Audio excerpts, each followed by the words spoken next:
Start. kc transcription number 31. Madam Deputy Chairman, the main question for consideration of this House is whether the increase in the passenger fares and in the freights that has been proposed by the Railway Minister should have the support of this House or not. I have been listening with some interest to the speeches so far made, and they are all unanimous on one point, namely that there should be no increase, particularly so far as the second class passengers are concerned.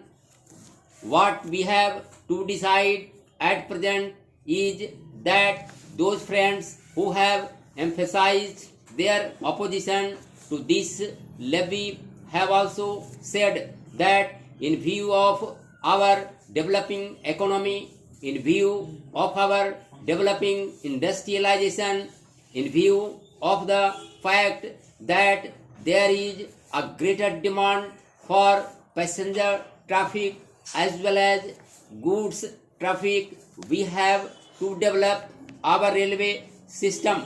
We have to see that we increase our lines.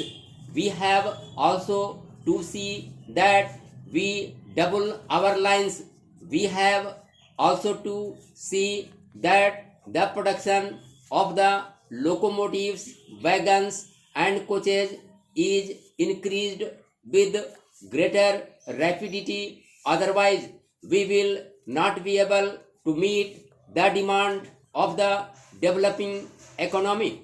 It is also agreed that according to the recommendations of the Pay Commission, we all feel that our workers are, our laborers are entitled to DA, which will be to the tune of rupees 12 crores.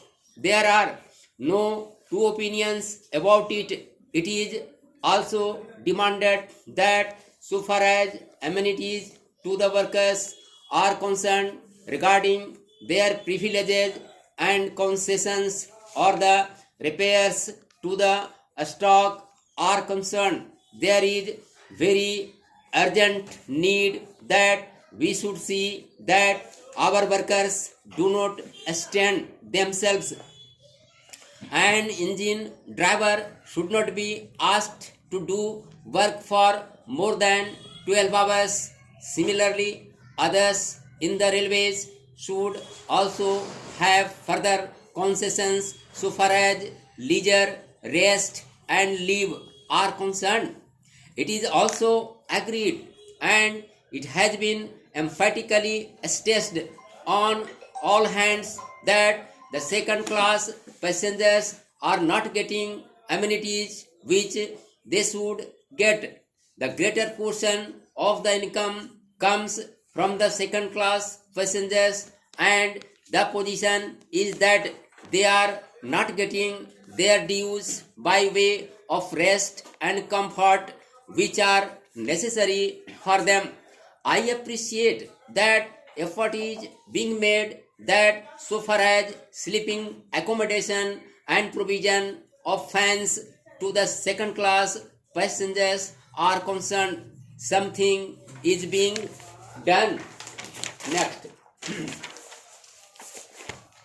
But this does not touch even the fringe of the problem, and when we see the second class passengers huddled together like cattle, not even having sufficient air to breathe in, we feel that there is something seriously wrong with our railway administration.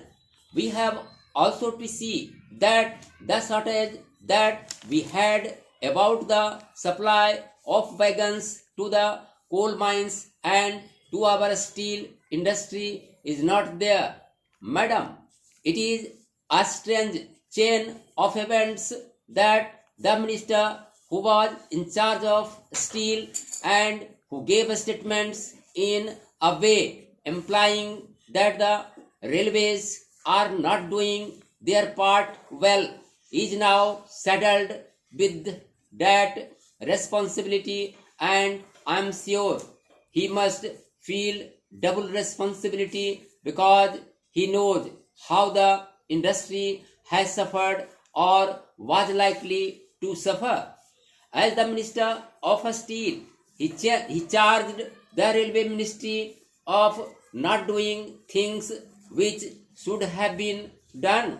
So, now these are the problems that we have to meet, and the question arises how to meet them.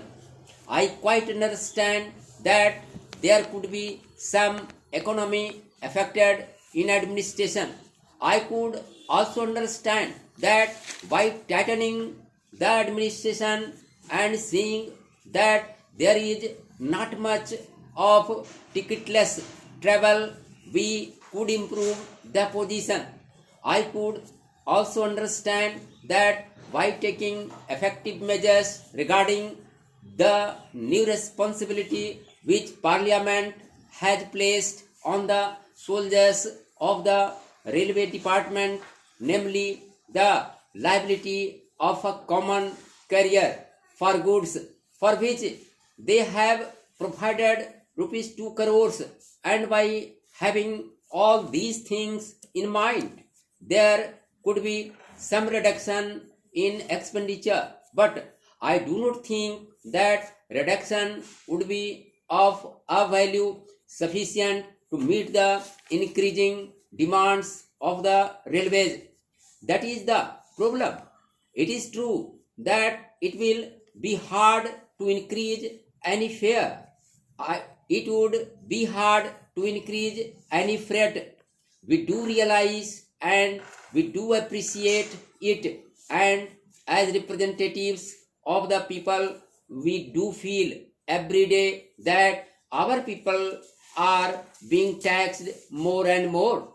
As regards freight, madam, my own view is that so far as food articles are concerned, these proposal should be modified just as there has been a modification in the case of giving encouragement for exports and in certain other respects. Similarly, I feel that so far as food articles are concerned, the proposal should be modified, and on the other things, these freights may continue as proposed. In this way, the danger that has been pointed out by honorable members, and to a certain extent correctly, that if the prices of food articles go up, that would create difficulty, would be avoided.